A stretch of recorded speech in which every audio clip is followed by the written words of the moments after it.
Idevco Intellectual Properties, the idea development company of 113 West Houghton Avenue, Houghton, Michigan, zip code 49931, presents the mystery story The Gold Chromosome by Harley L. Sachs and performed for you by the author as originally broadcast over Oregon Public Broadcasting in Portland, Oregon.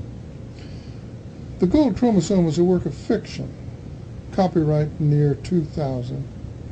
Any resemblance to real people, living or dead, including all my cousins, is unintentional and purely coincidental. The backstory. Gold was not our mother's original family name. It was something Russian, unless you're a Slav, unpronounceable.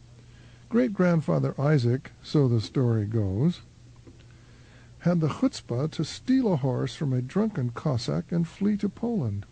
He kept running westward and landed in England, where he settled among the Russian Jewish immigrants in London's East End.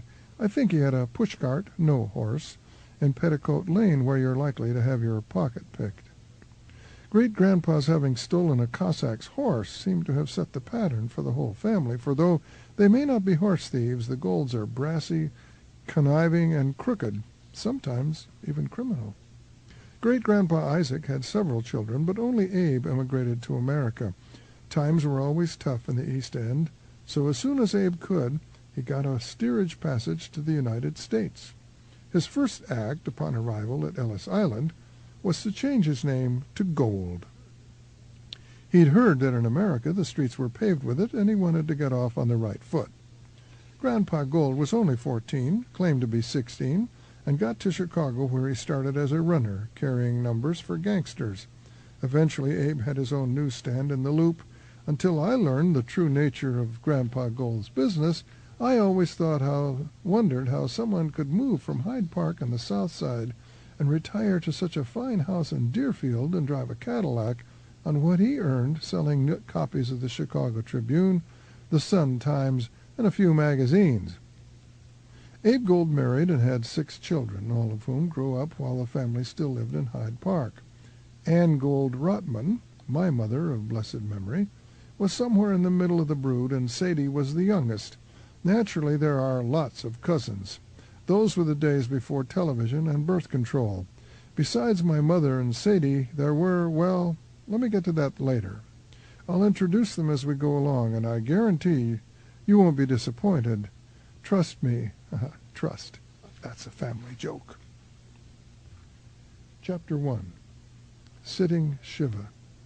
You know how it is with funerals. Relatives who are seldom in touch and may not be on speaking terms gather to pay their final respects. Sadie was the youngest of the Gold family, one of 6 children on my mother's side, the last of her generation. She made it to her 93rd birthday, had a stroke, and that was it, dead. Some of the cousins still live in the Chicago area, and my home is in Michigan. Not everyone made it to the funeral. My brother Harold refused. Not that he had anything against Aunt Sadie. He didn't want to be in the same room with the cousins, even for a funeral. When our mother of blessed memory was dying of cancer, none of the cousins showed any interest. They didn't come to her funeral and had the chutzpah to ask if they were in her will. Harold never forgave them. Those who did show up for Aunt Sadie's funeral gathered in Sarah's cluttered living room. So there we were, I, my weird sister Sarah, and 3 other cousins at Sarah's crazy apartment in North Hollywood. The funeral people had provided Sarah with a Shiva candle, the kind that burned for the 7-day period of mourning. We're not Orthodox, so we don't spend 7 days in darkened rooms in our stocking feet with the mirrors covered. Others are supposed to bring in food so you don't have to cook while you contemplate the loss of your loved one and say prayers. There was a silent moment while we watched Sarah light the Shiva candle and set it on the mantelpiece to celebrate or mourn the passing of Aunt Sadie. Cluttered is a euphemism.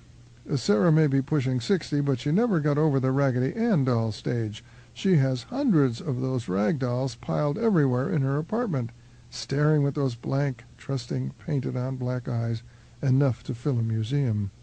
She even dresses like Raggedy Ann. Sample complete. Ready to continue?